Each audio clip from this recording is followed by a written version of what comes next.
दर्जा, मला असं वाटतं की मराठी भाषेला अभिजात भाषेचा दर्जा हा मराठी भाषेच्या समृद्धीमुळे, इतिहासामुळे आणि साहित्यामुळे मिळाला। सर, सोयीस्कर पद्धतीने भाजप गुजरातमध्ये मात्र तिसरी भाषा म्हणून संस्कृतला अडॉप्ट करून घेते आणि इथे मात्र हिंदी, हे संस्कृत पण नाहीये।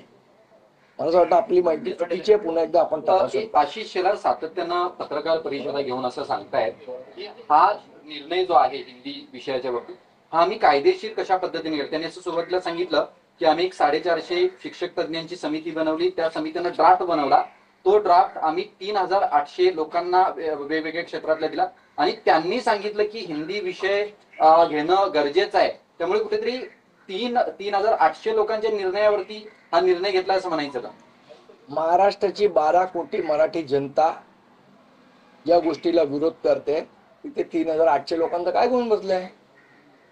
आज 12 कोटी जनता जेव्हा सांगते की आम्हाला हिंदी भाषेची सक्ती मान्य नाही आणि कायद्यामध्ये बसवा नाही तर बसवू नका, हिंदी भाषा सक्तीला आमचा विरोध आहे। 5वी पर्यंत हिंदी भाषेची सक्ती केली नाही पाहिजे, या गोष्टीवर आम्ही ठाम आहोत आणि जर तो कायदा मराठी माणसाच्या मुळावर येणार असेल तर हा कायदा आम्ही मानणार नाही। मराठीच्या मुद्द्यावरती ठाकरे बंधू मोर्चा निमित्त का होईना पण एकत्र येत आहेत, ही नांदी बनायची का आगामी महाराष्ट्राचं उत्तर दिलं मी तुम्हाला। धन्यवाद। मनसेचे संदीप देशपांडे यांनी आपली भूमिका स्पष्ट केलेली आहे। मराठी भाषेसाठी सर्वांनी या मोर्चात सहभागी व्हावं असं आवाहन देशपांडे यांनी केलेलं आहे। राज ठाकरेंनी आंदोलनासाठी स्वतः पुढाकार घेतल्याचं देखील संदीप देशपांडे यांनी सांगितलंय।